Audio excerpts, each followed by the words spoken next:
I have watched over 4,000 people die, not on television, not in statistics, in hospital rooms, holding their hands. And I'm going to tell you something that may disturb you. Most of them did not have to die when they did. They ran out of time because of habits. For 53 years, I practiced medicine. I did not just treat symptoms. I treated people. I learned their stories, met their families, watched their children grow up. And eventually, for many of them, I was there at the end. I signed thousands of death certificates. I stood in quiet hospital rooms after the machines were turned off. When you witness that much life and that much loss, you begin to see patterns others miss. I am 102 years old now. I do not speak from theory. I speak from memory. And the truth is simple. The difference between living long and dying early is rarely dramatic. It is built slowly, through ordinary choices repeated every day. The first pattern I noticed was something so ordinary that most people never question it: sitting. I watched good men and women retire, believing they had earned their rest. They exercised in the morning and felt proud of it. But then they would sit for the next 10 hours, reading, watching television, scrolling through the day. Over time, I saw their strength quietly fade. Their legs weakened. Their balance worsened. Their energy thinned out. The body is designed to move, not occasionally, but consistently. After 60, stillness is not harmless comfort. It becomes slow erosion. Movement does not have to be intense. It simply has to be regular. A walk to another room, a few stretches, standing up each hour. These small motions protect your future more than you realize. The second pattern was sleep, or rather the lack of it. Over the years, I heard countless patients say, almost proudly, "Doctor, I only need 5 hours." They wore exhaustion like a badge of honor. But I saw what followed: slower thinking, irritability, fading memory. Your body does its deepest healing while you sleep. Your brain clears waste. Your heart rate settles. Your cells repair what the day has worn down. When sleep is cut short or constantly interrupted, that repair never fully happens.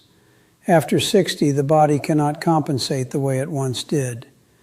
If you wake feeling tired every morning, that is not normal aging. It is a warning. Protect your sleep the way you would protect your heart, because in many ways they are the same fight. The third pattern I witnessed was loneliness, and it is far more serious than people think.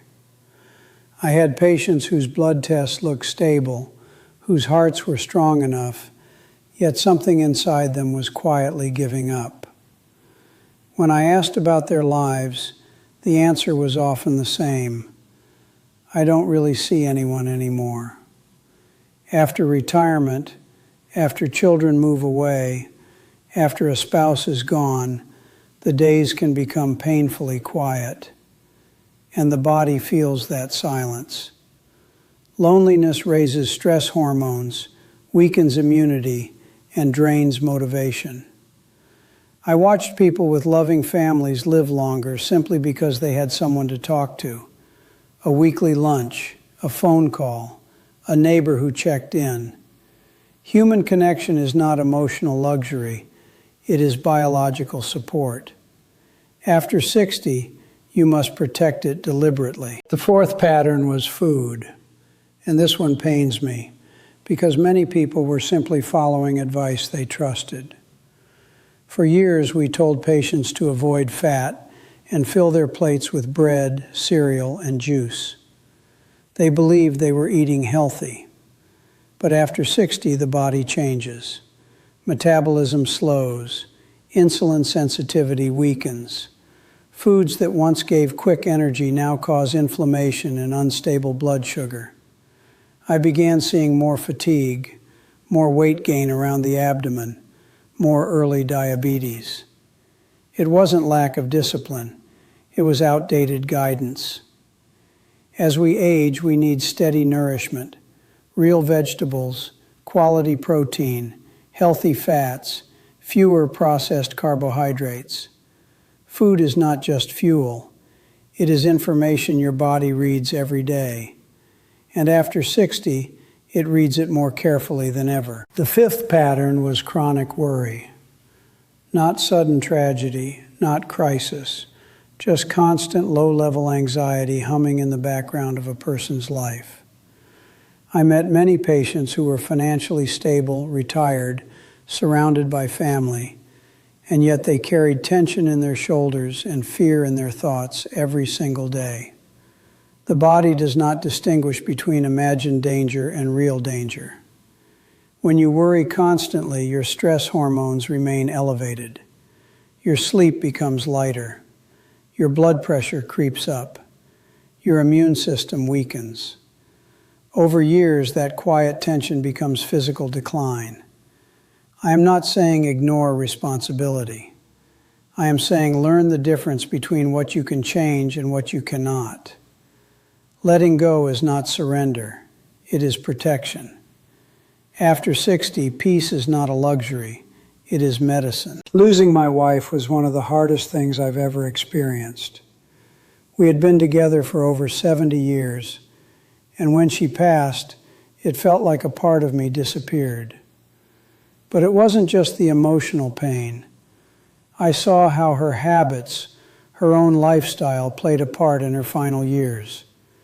She lived to be 94, and she had a good life, but the last 15 years were harder than they needed to be. She became stuck in routines that drained her energy. She wouldn't change her eating habits. She didn't prioritize sleep like she should have. And for too long, she let worry and isolation creep in. I loved her with all my heart, and I wish I could have done more. But when we don't adjust our habits, we can end up spending our last years fighting decline instead of thriving. If you are still here, still able to make changes, then do it now. Don't wait until the end. Change the habits that you know are holding you back. The habits you change today are the ones that will shape your future. I am 102. I live alone. I cook my meals. I move every hour. I sleep 7.5 hours. I call my grandchildren. I am not extraordinary. I am disciplined. Small choices, repeated daily. That is the difference. Before time expires, understand this. You do not need to transform your life overnight, but you must change something. Stand up more, sleep deeper, call someone, eat differently, let go of unnecessary worry, because the habits you repeat this month will determine whether you are still here at 90. You are still alive. What will you do with the time you have left?